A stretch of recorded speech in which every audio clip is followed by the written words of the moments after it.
Hey everybody, it's Clutch here from Sodak Motorcycle Blog, and welcome back. So today we're going to try something a little different.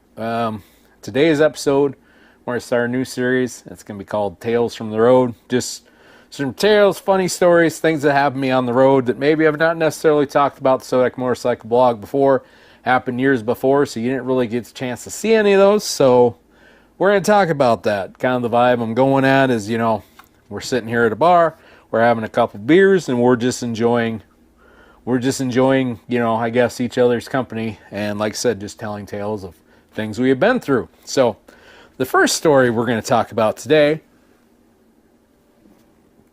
the story is this, the story of me, I would say my first motorcycle, but it wasn't my first motorcycle. Actually, you know what? We can talk about my first motorcycle. Let's talk about that. So, the first motorcycle I ever bought, it was fall of 2003. And mind you, all through 2003, well, especially, so let me do a little just quick cliff notes of what happened in 2003. If you don't know what happened in 2003, obviously that was the Iraq invasion. Well, so if you don't know it yet, I'm in the National Guard, just about done, and at that time I was in the National Guard, and well, the National Guard was relied on heavily for the whole entire Iraq campaign, invasion, all that stuff, right? So in March of 2003, we got activated. We got sent down to join up with another Guard unit in Tennessee, and we were going to deploy from Tennessee, and we were going to go in basically into the northern part of Iraq. We were going to go in through Turkey into Iraq, and we were going to basically be the back front of the war. Well, for those of you who don't remember, Turkey said, hell no, you ain't coming through here, so we didn't have anywhere to go. So around about May of that year, they released us from active duty. And a bunch of guys, when we came back, a bunch of them were like, oh, I'm going to get my motorcycle license, blah, blah, blah. And that kind of helped light the spark a little bit. Bigger lighting of the spark was from my wife, who was really very much into them. And then that summer, or that spring, my future father-in-law, he ended up buying a brand new V-Star 1100. He'd had motorcycles for quite a few years before, and he kind of did the typical, well, I'm going to get back in the motorcycles. He bought a V-Star 1100. Excuse me. Well, as this is going on, I'm thinking, hey, you know, guys are in motorcycles. I kind of think it'd be kind of cool to do. So this is all going on. I always thought it'd be kind of cool to have, but I always had this stupid belief like, well, if I'm going to buy a motorcycle, I want to buy a Harley, so I'm not going to waste my time with something that's not a Harley. Stupid thinking from a, 20-year-old. Well, so he buys this motorcycle, and I'm like, oh, that'd be all right. And then I just kind of get the, you know what, I want to buy my motorcycle. So fast forward to what been October of that year, and I'm looking for the bargain basement motorcycles. And I see this motorcycle. It's at the grocery store in Spearfish. And got the guy's number on it. I call him, and he wants $700 for it. I'm like, okay, cool. Well, we go take a look at it, and let me tell you, the only thing that was good about this motorcycle, it was an old CX500. I wish I still had it, but I don't. But I wish it was an old CX500, and that's where kind of the cool stopped. Because the speedometer was broken. It kind of had a knob for the gear shifter, as in you had to run that bike with like steel toe boots. Otherwise, it would just about stab through if you were wearing regular shoes. It had a hell of a time starting, and it was top heavy to beat all hell. Obviously, you know, the CX500, it had the twin engine mounted like this, mounted like a Moto Guzzi. But unlike a Moto Guzzi, it wasn't balanced out very well. So this thing's just top heavy to beat all hell, especially when you're someone who hasn't really ridden a motorcycle before or done anything on a motorcycle before. Really, my experience before that was a moped. So go to buy it. He's like, it's $700, and I have this. I want this motorcycle mode. So I don't talk him down at all. Like, I asked him, will you go lower? And he's like, nope, 700. And of course, I'm like, all right, cool, sold. So I write him this check for the $700 motorcycle, and I ride it home. Well, the first time I get home, the minute I pull in the driveway, I drop it. And, of course, not knowing how to pick up a bike yet, I struggled and fought and finally got, like, it was all my might and all my strength to get that thing back up and operate. Of course, it was probably the only time in my life that I dropped the motorcycle and there wasn't an audience, which I guarantee you that would have been kind of nice that day to have some help because, yeah, didn't know how to pick up a bike yet, and everything was a pain in the ass to pick up. It was. And my wife at the time, she just shaking her head like, God, you're stupid, like on this thing. And, you know, because like I said, let's be honest, I paid $700 too much for that bike because that bike was not in good shape. Like, I'm pretty sure a bike today, that same bike, if I saw 700 on it, I'd be like, yeah, you're not getting 700 for it. Like, I mean, the only saving grace it had is it ran. So you might be able to get 1,000 for it now, but not really. But that was an interesting bike for sure. So once we got that, we decided, well, I'm going to go get my learner's permit. So I got my learner's permit. I rode around a little bit, but I didn't ride around a lot. You know, it's kind of one of those deals where it's like, well, you know, once we get to springtime, then we'll get it, you know, we'll get my license, we'll get it figured out. It was kind of one of those deals where, you know, hope maybe, you know, maybe my future father-in-law would be willing to show me how to do it, stuff like that. Well, needless to say, this morphs into, well, we get activated again. So now we have to go back to Iraq and actually go to Iraq this time. So this bike sits, and basically when I'm gone, you know, I asked my wife, my now wife, still girlfriend at that time, if, you know, have it look at it. She knew someone that would take a look at it. So basically left that with him for basically the summer or the year. Well, I come back from leave, and the guy that was supposedly going to look at it, well, he didn't really look at it. Basically all he did with it is he pulled the old air filter out, which was basically kind of disintegrated and sucked into the intake. He pulled that out, and he put a new air filter in. That was it. Didn't do nothing with anything else. Didn't fix the choke or nothing. And so I come back on leave, and now I'm going to learn how to ride the motorcycle and go down with my father-in-law. And we're going to basically learn how to ride this. And the first day we ride around, and same deal, still no speedometer. The thing, it runs okay. It run pretty good, actually, or decently, actually. But then there was a little bit where I took the lead, and father-in-law followed me. And basically, he said I was burning so rich that he was going to contact high off the damn exhaust pipe. So, needless to say, it sounded like it was going places. Hell, I think I didn't crack probably 45 the whole day. And damn near wide open, I could only get it to like 50. That's how rich it was burning. So, well, at the time all this is going on, we go back to the mechanic that fixed on the first one. Well, he's got this other bike for sale, and it's an XJ550. He wants $1,500 for it. And I just decided right there, you know what? I got $1,500 in my account. I'll write you a check right now. So I wrote him a check for $1,500, and I own 2 motorcycles now. Still didn't have a motorcycle license yet.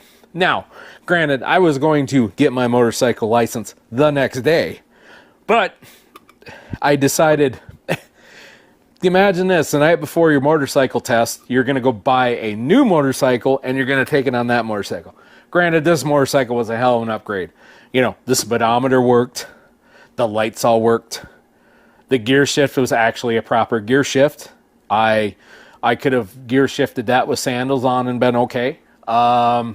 You know, things like that. It was just a much better bike, a lot easier to maneuver, a lot lighter.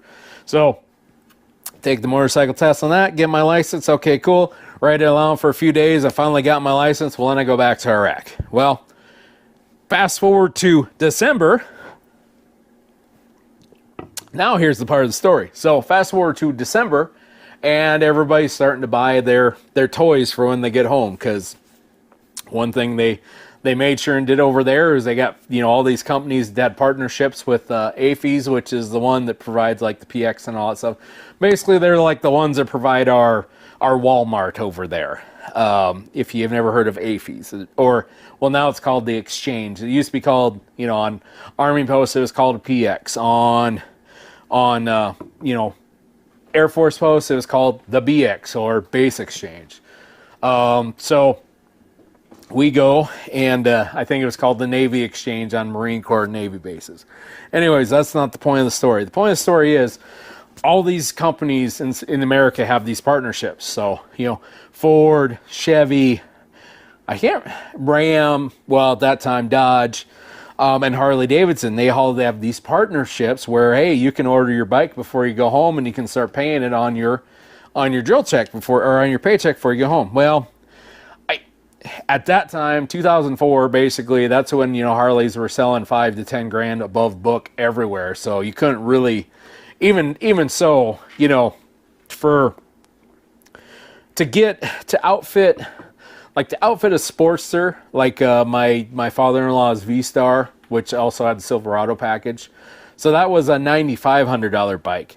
To outfit a Sportster with all that, we're probably looking at $22,000 worth of bike. And frankly, granted, I'm making deployment money, but I'm not making, it's not really buco bucks, So we decide, what, my wife, that she's now my fiance now, because I proposed to her when I was home on leave. Once again, not another point of story, but just getting details right. So about December, I'm starting to look at motorcycles. We got decent internet connection in our little talk area there. I was a supply guy, so I was mostly in the rear with the gear. So I was there. You kind of just hang out in the supply area and you just kind of wait for stuff to happen, process a supply transaction, something like that. Because we were at battalion and the rest of the battery was forward, so we're at battalion basically. So it's like, not a bad life for sure in Toledo. And so we got plenty of time to look around. Well, I decide, what, I'm going to start looking for motorcycles. And so I find this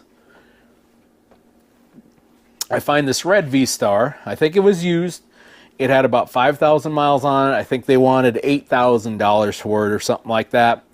Didn't have saddlebags or nothing on it, but it was red and black. And I really, the red and black really drove me to it. So I email Cal and I say, hey, can you, if you get a chance, run up to the dealership up there and take a look at this bike, see what the deal is, see what you think of it. And she does. Well, I send her the email on it. I'm like, okay, cool. We'll see what happens. Send her the instant message, all that. So the next morning I get on and I'm like, I'm kind of excited. I'm like, well, how'd the bike turn out? She's like, well, I did something different. Or I did something different. I'm like, okay, cool. And she's like, well, so essentially what happened is she went to that dealership in Spearfish and they basically wouldn't give her the time of day. Mind you, she has her own motorcycle license at this time. And they show her, she's goes in, she's like, hey, I want to look at this bike. My husband wants me to look at it. Well, they just get in this mode of nope, we're not going to let you see it. We're going to sell you the scooter instead. And she just couldn't get through to him that, hey, I'm looking at this for my husband. Also, by the way, had her motorcycle license, but just would not give her time of day. We're pretty rude to her. So she said, okay, fine, we'll go somewhere else. So she went to the dealership in Sturgis. Yes, my first new bike actually came from a dealership in Sturgis, not named Harley Davidson, because this year they finally are selling Harley Davidson motorcycles in Sturgis at the Harley Davidson dealership there. So, but anyways, once again, story for a different day. So, and she's telling you about, she's like, yeah, I ended up buying it. She's like, it was a 2004 V-Star. She sent a picture of it. It was gray and darker gray. It was a Silverado package, so it had all the fancy stuff already on it. She's like, it was $8,900, and I just went ahead and bought it. She's like, I figured you would like it, and so that's how we ended up with my first new motorcycle. I didn't even get to go, I didn't get to buy it, but I tell you what, my wife chose well, because that V-Star was I love the color of that. That's still one of my favorite color schemes that I've ever had on a bike. And like I said, it was a light gray and a darker gray, and I absolutely love that color scheme. It kind of went with everything. You know, the gray and the light gray were a little bit easier to keep clean. The water spots didn't show up as bad, nothing like that. So, yeah, that's how I ended up with my first bike. It was kind of a long-winded story and took 3 bikes to get there, but that was how I ended up with my first new bike, my V-Star, 2004 V-Star 1100. So, now, do some tidy up work with the other bikes. So, the CX500, that was actually, I ended up deciding for whatever reason to get my dad into motorcycling. And so I actually ended up, because that bike, I did put about $200 into it. Basically got the tuning done on the carb, and actually it run pretty well. The speedometer never worked because it was just, that piece was just too welded in there. And so basically, when I came back, I had 3 motorcycles now. So that bike ended up pretty much given to my dad. And my dad ended up, I think he ended up buying, he actually decided to buy another motorcycle on his own, and then he sold that CX. I can't remember who he sold it to. I don't even think he's alive anymore. I will say this, I kind of, looking back and knowing what the CX500 is, I still kind of wish I had that bike.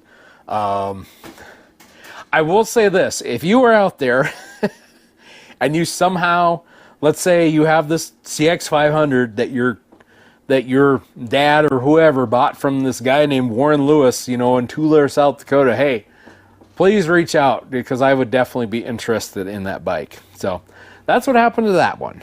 The XJ550 was sold. We kept that for quite a while. That got sold in, gosh, what year was it? Would have been 2007. No, spring of 2008, we ended up selling that. And that was a, you know, same deal. We weren't riding it anymore, and we decided, you know what, it's time to get rid of the thing. So ended up selling that. Actually, it was, yeah, and she actually sold that without me here too, because someone else, it was when I was working in Gillette shift work, and the shifts were 2 weeks on, 2 weeks off, so you weren't coming home at night. So that happened when I was there. So, but yeah, that's the long-winded version of how I ended up with my first motorcycle. So, and I don't know, it's kind of one of those stories, you kind of got to tell it all together. Hopefully you're not too bored by it, but I'd like to thank you for stopping by the Sodak Motorcycle Blog. Once again, I am Clutch, and we produce weekly motorcycle videos. If you hit the like button, or if you like this video, hit the like button. If you dislike this video, hit the dislike button. Please feel free to leave a comment. Also, if you're wondering when our new videos are coming out, well, first of all, the easy way to do it is you can hit the bell notification icon when you subscribe to the Sodak Motorcycle Blog. Or you can just peg your time to 7 o'clock on Thursdays in Denver. That's when new videos come out, because I release them at 7 o'clock Mountain Time. And we're on the same time as Denver. So if it's 7 o'clock in Denver on a Thursday night, excuse me, there's probably a new Sodak Motorcycle video, or Sodak Motorcycle Blog video coming out. But anyways, for the Sodak Motorcycle Blog, I'm Clutch. Thank you for stopping by for, I guess, Tales from the Road. And we will see you later.